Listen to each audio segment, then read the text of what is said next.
Christ the King, the throne that transforms everything. Welcome to the official podcast of the Catholic Crusade, a Catholic prayer and evangelical ministry dedicated to spreading prayer, faith, and the gospel throughout the world. What does it mean to call Christ King in a world that barely understands kingship? More importantly, what does it mean for the human soul? Deep within every human heart lies a throne. We may not acknowledge it, but it's there. That central place from which all our desires flow, that supreme authority that governs our choices. The question isn't whether we have a king. The question is, who sits on that throne? When we celebrate Christ the King, we're not simply adding another title to Jesus. We're recognizing a profound theological truth. Christ desires to reign not over territories marked on maps, but over the infinite landscape of the human soul. While most kings rule through power, Christ reigns through vulnerability. Most demand service, Christ serves. Most conquer through force, Christ conquers through being conquered. This isn't weakness, it's strength beyond human comprehension.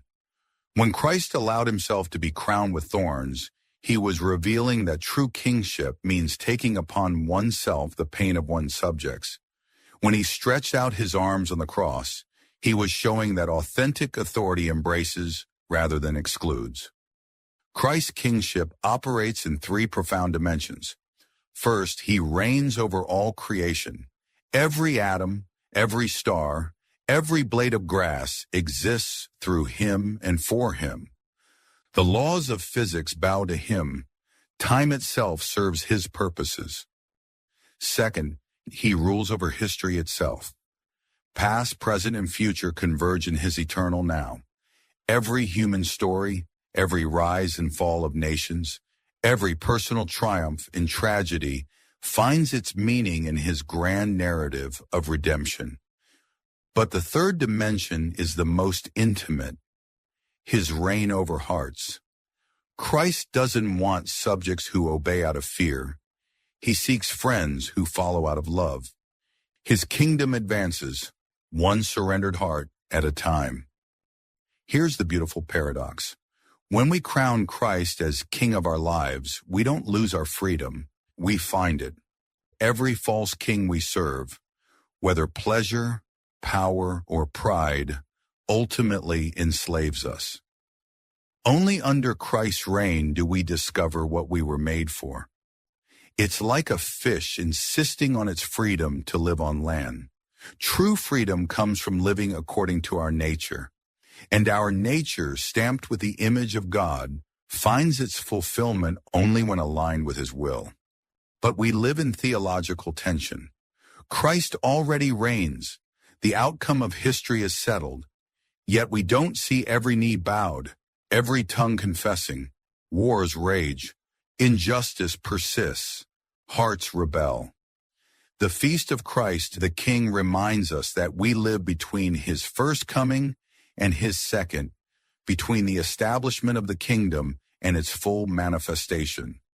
We're citizens of a kingdom that's both here and coming, both within us and beyond us. So how do we participate in this mystery?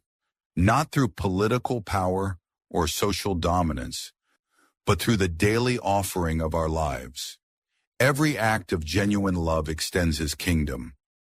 Every choice for truth over falsehood advances his reign. Every moment of prayer is an act of allegiance to the true King. When we forgive someone who has wronged us, Christ's kingdom breaks into the world. When we choose simplicity over greed, his reign becomes visible. When we stand with the vulnerable, we reveal what kind of king we serve. The feast of Christ the King confronts us with the ultimate question. Will we let him rule where it matters most? Not in some abstract spiritual realm, but in the concrete choices of today. Not just in church on Sunday, but in the workplace on Monday. Not just in our successes, but in our failures. Because here's the final glorious truth. The King who demands our all has already given his all for us. The one who claims absolute authority over our lives is the same one who died to give us life. This King doesn't conquer to enslave, but to liberate, doesn't rule to dominate, but to serve, doesn't reign to take, but to give. And that changes everything. We invite you to join us in a novena to Christ the King by clicking on the link below, or by going onto our website or YouTube channel and letting his gentle reign transform your heart. May God bless you. Thank you for tuning in to our podcast. We invite you to come join us in prayer by visiting our website, thecatholiccrusade.com.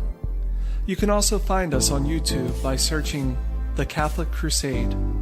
Until next time, may God bless you and keep you in His grace.